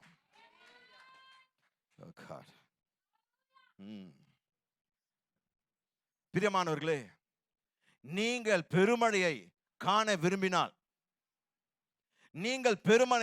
விரும்பினால் உங்களுடைய இருதயத்தில் தேவன் வைத்ததை நீங்கள் விட்டுவிடுங்கள் என்று மக்கள் சொல்லும் போது அவர்களுக்கு நீங்க இடம் கொடுக்க கூடாது. அப்படி பேச அவர்களுக்கு அனுமதிக்க கூடாது. அவங்க வந்து சொல்றாங்க, அதெல்லாம் விட்டுருப்பா, நீங்க ஏதோ அவசரப்பட்டீங்கன்னு நினைக்கிறேன், இதெல்லாம் ஆகாது, இதெல்லாம் நிஜ வாழ்க்கைக்கு ஒத்து வராது, ரியாலிட்டிக்கு வா பண்றார். நான் ரியாலிட்டிக்கு வரலைங்க, நான் ஏற்கனவே ரியாலிட்டியில இருக்கிறேன். உண்மையான ரியாலிட்டி ஆவிக்குரிய மண்டலம், இந்த சரீர உலகம் அல்ல. இது மாதிரி, அது நிஜம். ஹலோ, இந்த உலகம் ஜெராக்ஸ் காப்பி, ஆனால் ஒரிஜினல் பரலோகம். ஆவிக்குரிய மண்டலம். Talk to me somebody. ஆவிக்குரிய மண்டலம் தான் உண்மையானது. இது ஜெராக்ஸ் காப்பிங்க. இது வேற மாதிரி தான். மாதிரிக்கு இவ்வளோ கெட்டப் இருக்கணும்னா அப்போ ஒரிஜினலுக்கு எவ்வளோ கெட் இருக்குங்க. கெத்த முதலாவது நான் புரிஞ்சுக்கணும். எங்கெல்லாம் அதை பயன்படுத்துகிறோம், அவங்கெல்லாம் தவறா பயன்படுத்திடுறாங்க. நான் சொல்கிற ஆவிக்குரிய உலகம் தான் உண்மையான உலகம். இது மாதிரி அதுல இருக்கிறது இதெல்லாம் கொண்டு வரணும். கொண்டு வர வரைக்கும் நான் ஜெபத்தை நிறுத்த மாட்டேன். I'm ready for it. அவங்க சொல்லுவாங்க, தேவன் உங்களுடைய இருதயத்தை அதெல்லாம் ஒதுக்கி வச்சிருப்பா, விட்டுருங்க, அதை தயவு செய்து விட்டுருங்க. நீங்க சொல்ல விட முடியாது. நீ சொல்றது நீ நிறுத்து. என் இருதயத்துல தேவன் வைத்தது தான். நீ சொல்றது நிறுத்து. நீ சொல்லி நான் கேட்கணும், நான் வரல. நான் சொல்றது நீ கேளு. போய் பார், திரும்ப போய் பாருங்க. திரும்பி போ. எல்லாரும் பார்த்து சொல்லுங்க, திரும்பி போ. அதிகாரத்தோடு நீங்க விசுவாசத்தோடு சொல்லணும், திரும்பி போ. ஆமென். சந்தேகம் மற்றும் அதைரியமான வார்த்தைகளுக்கு நீங்கள் இடம் கொடுக்க கூடாது. கவனிங்க, சந்தேகம் மற்றும் அதைரியத்தின் வார்த்தைகளை வேரூன்ற விடாதீர்கள், அனுமதிக்காதீர்கள். இந்த சந்தேகமான வார்த்தைகள், இந்த அதைரியமான வார்த்தைகள் வேரூன்ற நீங்க இடம் கொடுக்க கூடாது. ஏன்னா உங்களுடைய அற்புதத்தை பெற்றுக்கொள்ள முடியாது. நான் நம்புகிற காரியம், கர்த்தர் பெரிய காரியங்களை செய்ய போகிறார். மக்கள் இப்படிப்பட்ட காரியங்களை சொல்வார்கள். நீங்க சுகமாயிடுவேன் நம்புறீங்க? ஆமா, நான் நம்புறேன். ஆனா என் பாட்டி அதே வியாதியில செத்து போனாங்க. சொல்றாங்களா இல்லையா? உனக்கு அந்த ப்ரமோஷன் கிடைக்கும் நீ நினைக்கிற? ஆமா, கிடைக்கும்னு நினைக்கிறேன். நீ அதுக்கு தகுதி இல்லாதவப்பா. அதெல்லாம் நிறுத்திடு. இப்படியாக மக்கள் பேசுவார்கள். அவர்கள் பேசும்போது அவர்கள் சொன்னதை, அவர்களுடைய பிற்போக்கான வார்த்தைகளுக்கு நீங்கள் செவி கொடாமல் உங்களுடைய ஆவியில் தேவன் பேசின வாக்கு தத்தத்தை மட்டும் கடைசி வரைக்கும், பெறுகிற வரைக்கும், அது அமுல் வர வரைக்கும் பிடித்து கொள்ளுங்கள். ஓ ஜீசஸ் ஹெல்ப் மீ லார்ட். அவர்கள் சொல்வதை நான் ஏன் கேட்கக்கூடாது பாஸ்டர்? காரணம், கவனிங்க, உங்களுடைய லக்கை முடிவு செய்கிறது மக்கள் அல்ல.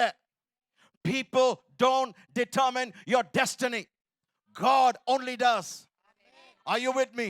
Your husband does not determine your destiny. Your wife does not determine your destiny. Your parents don't determine your destiny. Your friends don't determine your destiny. Your professors don't determine your destiny. Your pastor doesn't determine your destiny. Only God determines your destiny. உன் தாய் தகப்பன், உன் கணவன் மனைவி, உன் பிள்ளைகள், நண்பர்கள் எல்லாம் எந்த ப்ரொஃபஸரும் கிடையாது, எந்த பாஸ்டரும் கிடையாது, எந்த தீர்க்கதரிசியும் கிடையாது. யாருமே உங்களுடைய லக்கை தீர்மானிக்க முடியாது. உங்களுடைய லக்கு, உங்களுடைய முடிவு தேவன் தான் நிர்ணயம் செய்வார். எனவே நாம் மக்கள் சொல்றது கேட்க வேண்டிய அவசியம் இல்லை. ஆமென். முடிச்சிடலாம். இன்னும் 2 நிமிஷம் கொடுத்து முடிச்சிடலாம்.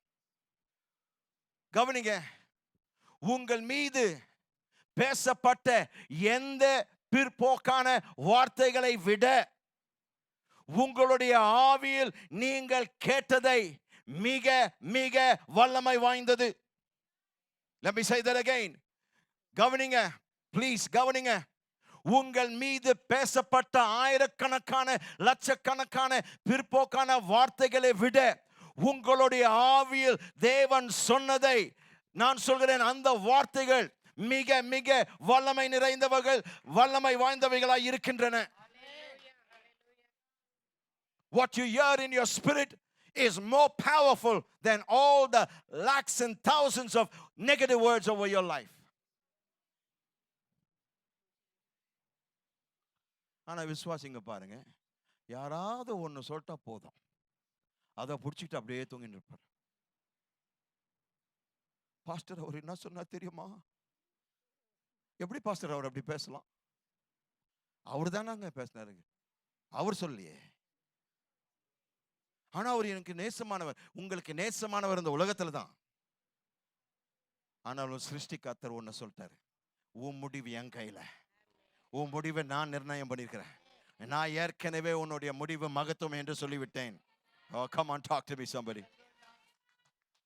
பிரியமானவர்களே, நீங்கள் கவனமாய் கேட்பீர்கள் என்றால் பெருமழை இரைச்சல் கேட்பீர்கள். If you listen carefully, you will hear the sound of abundance of rain. If you learn to listen carefully, நீங்கள் உன்னிப்பாக கவனிக்க, நீங்கள் ஜாக்கிரதையாக கேட்க கவனிப்பீர்களானால், நான் சொல்கிறேன், பெருமழையின் சத்தத்தை கேட்பீர்கள். Learn to develop your hearing ability. உங்களை பார்த்து சொல்கிறேன், கவனமாக கேட்பீர்களானால் பெருமழையின் சத்தத்தை கேட்பீர்கள், அதிகரிப்பின் சத்தத்தை கேட்பீர்கள், புதிய நிலைவுகள், புதிய அளவுகள், புதிய நிலைகளை நீங்கள் கேட்பீர்கள். New levels. ஆமென்.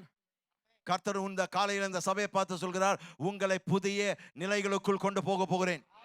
New levels. ஆமென். பக்கத்தில் இருக்கிற கையை குலுக்க சொல்லுங்க, நியூ லெவல்ஸ். கையை குலுக்க சொல்லுங்க, புதிய அளவுகள், புதிய நிலைகள். ஹல்லேலூயா. இனி நீங்க அடிமட்டத்தில் இருக்க போறதில்ல, நீங்க இருந்த வனமாக இருக்க போறதில்ல. கர்த்தர் உங்களை உயர்த்துகிறார். பக்கத்தில் பார்த்து சொல்லுங்க, நீங்க உயர போறீங்க.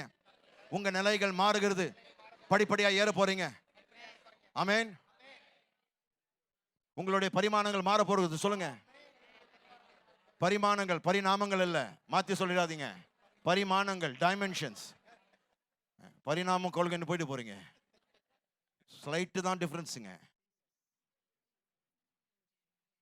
ஆமென். உங்க பரிமாணங்கள் மாற போகிறது. ஏன்னா நீங்க அந்த புதிய டைமென்ஷன்ஸ்குள்ள போறீங்க, புதிய நிலைகளுக்குள் போறீங்க. ஆவிக்குரிய வாழ்க்கையில் நீங்கள் ராட்சதர்கள். இந்த நாள் முதற்கொண்டு இந்த சபை உயர போகிறது. சென்ற வாரத்தில் தம்முடைய ஆவியை ஊற்றி விட்டார். நான் சொல்கிறேன், ஒரு விசேஷமான ஆராதனை சென்ற வாரத்தில் நாங்கள் கண்டோம். தேவனுடைய வல்லமை இறங்கிருந்து உலகம் எங்கிலும் இருந்த மக்கள் சொன்னார்கள், இங்க நடந்த சம்பவம் அவங்களுடைய தேசங்களில் நடந்தது. கண்ணீரோட மக்கள் அழைத்து இந்த செய்தி எங்க வாழ்க்கையில மறக்க முடியாது என்று பல தேசத்திலிருந்து அழைத்து பேசினார்கள். பிரியமானவர்களே, இது தேவன் செய்கிற செயல். இது ஒரு மனுஷனுடைய உணர்ச்சி வசப்படுகிறதால் அல்ல, இது தேவ செயல். தேவன் உங்களை பார்த்து சொல்கிறார், இந்த காரியம் நான் உனக்கு வாய்க்க பண்ணுவேன். Oh, I wish you are getting ready for new levels. Amen. நீங்கள் புதிய சத்தங்களை கேட்பீர்கள். பெருமழையின் சத்தத்தை கேட்பீர்கள். அதிகரிப்பின் சத்தத்தை கேட்பீர்கள். அதிகத்தின் சத்தத்தை கேட்பீர்கள். Come on, talk to me somebody. Hallelujah. You're going to hear the sound of new levels. புதிய நிலைகள், புதிய அளவுகளுடைய சத்தத்தை நீங்கள் கேட்க போகிறீர்கள். ஏனென்றால் இந்த மகத்துவமான உங்களுடைய விதைகள் சிருஷ்டிகர்த்தர், இப்பிரபஞ்சத்தின் சிருஷ்டிகர்த்தர் அழைக்கிறார். உங்களுடைய மகத்துவமான விதைகள், உங்களுடைய மகத்துவமான விதைகள் பிரபஞ்சத்தின், முழு பிரபஞ்சத்தின் சிருஷ்டிகர் அழைத்துக் கொண்டிருக்கிறார். எனவே இது நடக்கும். புதிய லெவல்ஸ்கள் நீங்க கேட்பீங்க. புதிய டைமென்ஷன் நீங்க கேட்பீங்க. இருக்கிறீங்களா? நீங்க இருக்கிற இடத்துல இருக்க வேண்டும் என்று தேவன் விரும்பலங்க. தேவன் உங்களுக்கு புதிய நிலைகளை வைத்திருக்கிறார். நீங்க உங்களுடைய பழக்கத்துல தவிக்க வேண்டிய அவசியம் இல்லை.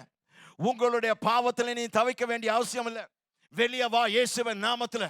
வெளியே வா இயேசுவின் நாமத்துல. உன் கண்ணீரை விட்டு வெளியே வா.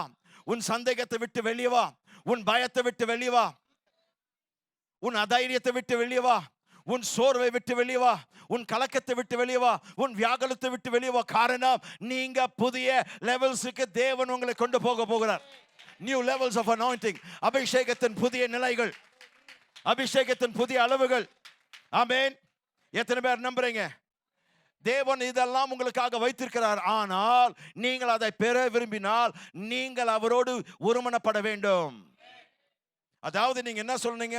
நீங்க என்ன சொல்லணும்? ஆண்டவரே, இந்த வார்த்தை, இந்த செய்தி எனக்கு தான் ஆண்டவரே. ஆம் ஆண்டவரே, இந்த வார்த்தை எனக்காக தான்.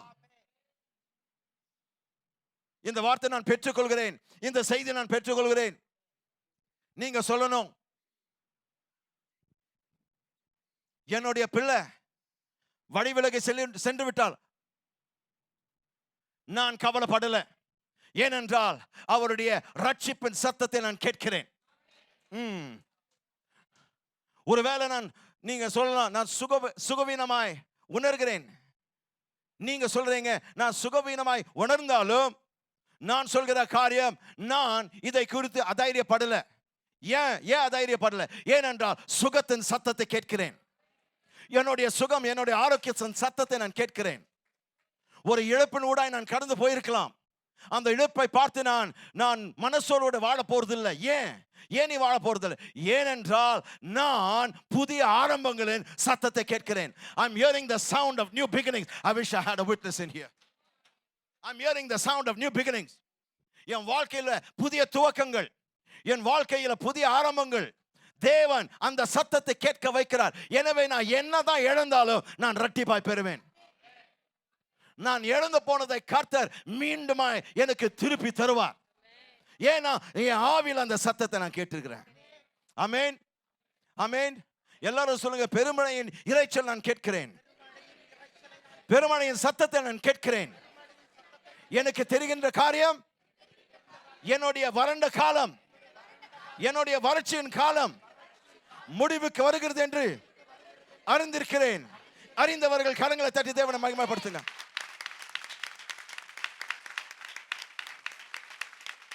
யாவரும் எழுந்து நிற்போம். ஹல்லேலூயா. என் வறட்சி முடிவுக்கு வருகிறது. என் வறண்ட காலம் முடிவுக்கு வருகிறது. என் சோர்வின் காலம் முடிவுக்கு வருகிறது. என் சோகத்தின் காலம் முடிவுக்கு வருகிறது. என்னுடைய பயனற்ற வாழ்க்கை அந்த காலம் முடிவடைகிறது. வசந்த காலம் எனக்கு ஆண்டவர் கொடுக்கிறார். புதிய காலம் எனக்கு உருவாக்குகிறார். முழு பிரபஞ்சத்தின் தேவன் எனக்கு அதை வாய்க்கப்படுவார் என்று வாக்குத்தத்தம் பண்ணியிருக்கிறார். Come on somebody. Hallelujah. Hallelujah. கர்த்தரை நினைத்து கம்பீரமாய் துதிங்க. கம்பீரமாய் துதிங்க. Hallelujah. Open up your mouth and praise God for his word. ஜெபத்தை நிறுத்தாதீங்க. ஜெபத்தை நிறுத்தாதீங்க. நீங்க கண்ணீர் சிந்தலாம், ஆனால் ஜெபிங்க. நீங்க கவலைப்படலாம், ஆனால் ஜெபிங்க. நீங்க சோர்ந்து போயிருக்கலாம், ஆனால் ஜெபிங்க. உங்களை பார்த்து மக்கள் பரிகாசம் பண்ணியிருக்கலாம், ஆனால் ஜெபம் பண்ணுங்க. ஹல்லேலூயா. கலைஞர் நின்ற போது கூட ஜெபம் பண்ணுங்க. மனக்கலேசம் அடைந்தால் கூட ஜெபம் பண்ணுங்க. மனவேதனை பட்டாலும் ஜெபம் பண்ணுங்க. ஜெபம் பண்றதை நிறுத்துங்க, நிறுத்தாதீங்க, தயவுசெய்து நிறுத்தாதீங்க. நீங்க ஜெபிக்கிறவர்களா மாறணும், விடாமுயற்சியா ஜெபிக்கிறவர்களா மாறணும், பேரார்வமுடைய ஜெபங்களை ஏறெடுக்கிறவர்களா மாறணும். ஓ, சாதாரணமான ஜெபத்திற்கு இனி இந்த சபைக்கு இடம் கிடையாது. சாதாரணமான ஜெபங்கள், அற்பமான ஜெபங்கள், தோல்வியின் மனப்பான்மைகளுக்கு இந்த சபையில் இடம் கிடையாதுங்க. கர்த்தர் உங்களை மாற்றுகிறார். கர்த்தர் உங்களை மாற்றுகிறார். வாய்களை திறந்து ஆண்டவரே இடத்தில் நீங்க துதியை செலுத்துங்க. இந்த வார்த்தைக்காக நன்றி சொல்லுங்க. இந்த செய்திக்காக நன்றி சொல்லுங்க. அவருக்கு நீங்க வாக்கு கொடுங்க. ஆண்டவரே, ஜெபம் பண்றதை நான் நிறுத்த போறதில்ல. யார் என்ன சொன்னாலும், என் மேல எத்தனை சாபமான வார்த்தைகள் பேசினாலும் ஒன்றும் என்னை தொடுவதில்லை. அவர்கள் பேசின ஆயிரக்கணக்கான வார்த்தை என் தலையிலிருந்து ஒரு முடி விழ வைக்காது. அவங்களுடைய பொய்யான வார்த்தைகள், அவங்களுடைய சாப வார்த்தைகள், அவங்களுடைய பிற்போக்கான வார்த்தைகள் என்னுடைய தலையிலிருந்து ஒரு முடி கூட எடுக்க முடியாது. என் கர்த்தர் சொன்னதை நான் காண்பேன். அவர் சொன்னதை என் வாழ்க்கையில் நிறைவேற்றும் அளவும் அவர் என்னை கைவிடுவதும் இல்லை, என்னை விட்டு விலகுவதும் இல்லை. கம்பீரமாய் துதிங்க எல்லோரும். யாரும் மௌனமா இருக்க கூடாதுங்க. Lift your voice and praise God like you never did it. Praise God like you lost your mind. Come on somebody. பைத்தியக்காரர்களை போல கர்த்தரை கம்பீரமாய் துதிங்க. உங்க மனதை இழந்தவர்களை போல கர்த்தரை கம்பீரமாய் துதிங்க. மற்றவங்களை குறித்து நீ எண்ணாதீங்க. உனக்கும் உங்கள் தேவனுக்கு நடுவில் இருக்கிற அந்த துதி நீ ஏறெடுக்கும் போது பெருமழையின் சத்தம் இறங்கி வரும்.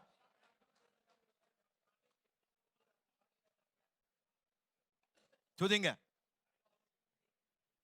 ஹalleluya, ஹalleluya. கம்பீரமாய் துதிங்க. நன்றி அப்பா, நன்றி தகப்பனே, நன்றி தகப்பனே, நன்றி தகப்பனே, நன்றி தகப்பனே. ஹalleluya. ஓ, இந்த வார்த்தை எனக்குள் ஒரு பெரிய காரியத்தை செய்தப்பா. ஓ, என் வாழ்க்கைப்பா, என்னோட சிந்தை மாற்றப்படுத்ததையா ஆண்டவரே. கீழ்த்தரமான சிந்தை இனிமேல் என்னால் இருக்க முடியாதப்பா. நான் அற்பமாய் நினைக்க முடியாதப்பா. My God, my mind has been rising now. Oh Jesus, I've stepped into the heavenlies. உன்னதங்களில் ஆண்டவரே நான் பிரவேசித்திருக்கிறேன். நன்றி அப்பா. ஆவியானவரே, இந்த செய்திக்காக நன்றி. ஆவியானவரே, இந்த வெளிப்பாடுகளுக்காக நன்றி. நான் தேவ பிள்ளை.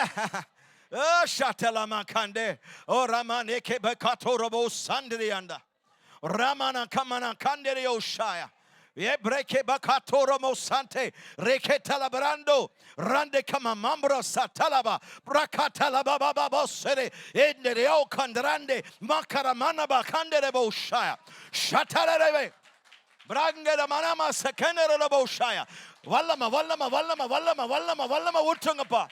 ஊற்றுமையா ஊற்றுமையா ஊற்றுமையா ஊற்றுமையா ஊற்றுமையா.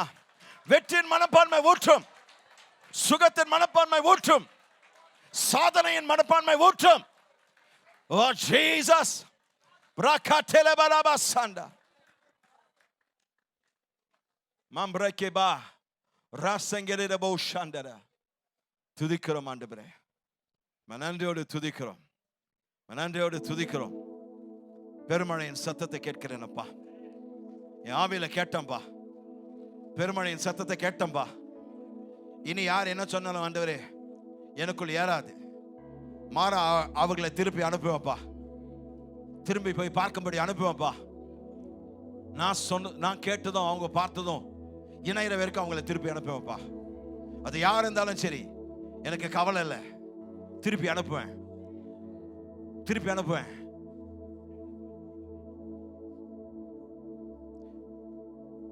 என்னோட அலைவரிசையில் அவர்கள் வருகிற வரைக்கும் நான் விட போறதில்லை. என்னுடைய ஃப்ரீக்வன்சி அவங்க வரணும்ப்பா. என் மந்தை வரணும்ப்பா, என் ஆடுகள் வரணும்ப்பா. என் ஆடுகள் ஒரு லெவலில், நான் ஒரு லெவலில் வாட முடியாதப்பா. தேவன் நிர்ணயம் பண்ணின, தேவன் தீர்மானித்த அந்த நிலைக்கு, அந்த அளவுக்கு, அந்த லெவலுக்கு இவங்க வரணும்பா, வந்து ஆகணும்ப்பா. இயேசுவின் நாமத்தில் ஆண்டவரே இவர்கள் மேலே ஏறும்படி நான் கட்டளையிடுகிறேன். பிசாசன் பொய்களை ஆண்டவரை உடைத்து தூள் தூளாக்குகிறேன். அவங்களுடைய மனதில் அவன் வைத்திருக்கிற பொய்களை நான் ஆண்டவரே அடியோடு ஆண்டவரே அழிக்கிறேன். அவன் போய்கள் ஆண்டவர் அதமாக்கும் அப்பா. அவர்களுக்குள் விதைத்த எல்லா பிற்போக்கான எல்லா தோல்வியின் வார்த்தைகள், அதைரியத்தின் வார்த்தைகள், சந்தேகத்தின் வார்த்தைகள் இயேசு கிறிஸ்துவின் நாமத்தில் ஆண்டவரே வேரோடு அதை பிடுங்கிறப்பா. பிடுங்கி தூக்கி எறிகிறேன். அந்த வேறுகளை சுட்டரிக்கிறேன், சாம்பலாக்குகிறேன். இனி அவர்களுக்குள் கர்த்தாவே பிசாசின் விதைகள் ஒன்றும் வேறொன்று காணப்படாதப்பா. இயேசு கிறிஸ்துவின் நாமத்தை கொண்டு அவரோட ரத்தத்தை கொண்டு எல்லாவற்றையும் அழைக்கிறேன். இந்த சபைக்குள் புத்துணர்ச்சி கட்டவுகிறேன். அவர்களுடைய வறட்சிக்கு பதிலாக கர்த்தாவே புத்துணர்ச்சி ஆண்டவரே புத்துணர்ச்சி கட்டவிக்கிறேன். நீர் பரிமாற்றத்தின் தேவனப்பா. அவர்களுடைய வறட்சி எடுத்து உம்முடைய ஆண்டவரை புத்துணர்ச்சியை தாரும். துதிக்கிறோம் துதிக்கிறோம் எங்கள் அன்பின் பரலோக பிதாவே, கர்த்தராகிய இயேசுவின் நாமத்திலப்பா ஆசீர்வதிக்கப்பட்ட ஆராதனைக்காக உமக்கு நன்றி. துவக்க ஜெபம் முதற்கொண்டு ராஜா, இந்த ஆண்டவரை சனப்பொழுது வரைக்கும் நீர் எங்கள் மீது பள்ளமாய் அசைவாடி கொண்டிருக்கிறப்பா. எங்கள் மீது பரிசுத்த ஆவியானவர் அசைவாடி கொண்டிருக்கிறார். ஒழுங்கின்மையும் கர்த்தாவே வெறுமையும் ஆண்டவரே இருளும் நீக்குகிறவராய் நீர் எங்கள் மீது அசைவாடி கொண்டிருக்கிறீர். எங்கள் மீது உலாவி கொண்டிருக்கிறீர். ஓ, எங்களை அடைக்காக்கிறீரப்பா. ஓ ஹல்லேலூயா. எங்களுடைய ஆண்டவரை முட்டை ஓடுங்களை நாங்கள் உடைக்கிறோம் அப்பா. அந்த ஓடுகளை உடைத்து நாங்கள் வெளியே வருகிறோம்ப்பா. ஓடுகளை உடைத்து வெளியே வருகிறோம். எங்களுடைய முழுமைக்குள் வருகிறோம். நீர் எங்களை எதற்காக அழைத்திரோம் அந்த நிறைவுக்குள் நாங்கள் வருகிறோம் அப்பா. ஆண்டவரே குறைவானதுக்கு ஒரு காலம் நாங்கள் ஆண்டவரே சம்மதிக்க மாட்டோம். நீர் எங்களுக்காய் வைத்திருக்கிற சிறந்ததை விட சற்றும் குறைவான காரியத்துக்கு ஆண்டவரே நான் இடம் கொடுக்க போறது இல்லப்பா. எனக்கு வேண்டியது நீர் எனக்கு வைத்திருக்கிற எல்லாமே எல்லாமே அப்பா. அதை அமுக்கி குலுக்கி சரிந்து விடும்படியாக என் மீது ஊற்றமையா, எங்கள் மீது ஊற்றம் அப்பா. ஆன்லைனில் பார்க்கிறவர்கள் மீது ஊற்றம் அப்பா. அந்தந்த தேசத்தில் பார்க்கிறவர்கள் மீது ஊற்றம் ஊற்றும். இந்த இடத்துல காண்கிற அசைவு ஒவ்வொரு தேசத்துல உணரப்படுவதாக, காணப்படுவதாக. தேவ மகிமை அவர்கள் காணட்டும். அவர்களுடைய அறைகள் கர்த்தாவே இந்த மகிமையினால் நிரப்பப்படுவதாக. சுகவினைகள் சபிக்கிற இயேசுவின் நாமத்துல, பலவினைகள் சபிக்கிற இயேசுவின் நாமத்துல, மலை போன்ற பண பிரச்சனைகள் சபிக்கிற இயேசுவின் நாமத்துல பேர்ந்து போ என்று கட்டளையிடுகிறேன். தீராத நோய்கள் குணமாக்கப்படுவதாக, தீராத பிரச்சனைகள் குணமாக்கப்படுவதாக, சரி செய்யப்படுவதாக.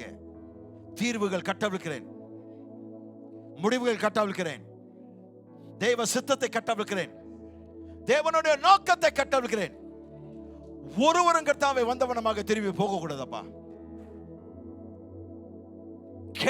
கேட்டவர்களப்பா அந்தந்த தேசத்தில் கேட்டவர்கள் இருந்தவனமாக இருக்க கூடாது. முற்றிலுமாக அவர்கள் மாற்றப்படுவர்களாக, அவர்கள் சூழ்நிலைகள் மாறுவதாக, அவர்களுடைய சந்தர்ப்பங்கள் மாறுவதாக. வழி இல்லாத இடங்களில் வழி உண்டு பண்ணுங்கப்பா. இல்லாத வேலைகளை கொடுங்கப்பா. வேலை அவங்களுக்கு உண்டாக்கி தாங்கப்பா. புதிய வேலை உண்டாக்குங்க. இவங்களுக்கு என்று புதிய கம்பெனி உண்டாக்குங்க.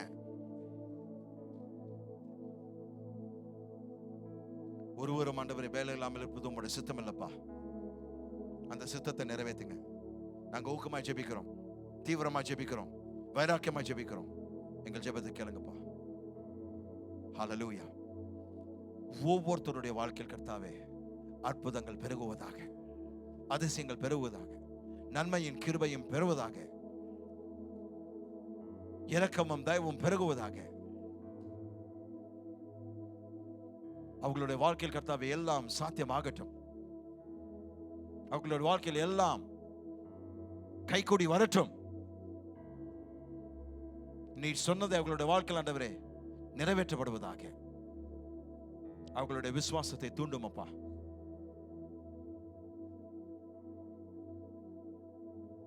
அவர்களுடைய எல்லா சோர்வுகள் அகற்றும். நீ செய்தபடியால் நமக்கு நன்றி.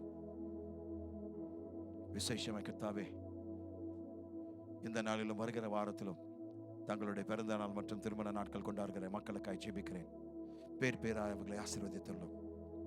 இந்த புத்தாண்டில் கர்த்தாவே புதுமையான காரியங்கள் அவர்களை காண உதவி செய்யும் அப்பா. புதிய தரிசனங்களை கொடுங்க, புதிய அளவு விசுவாசங்கள்.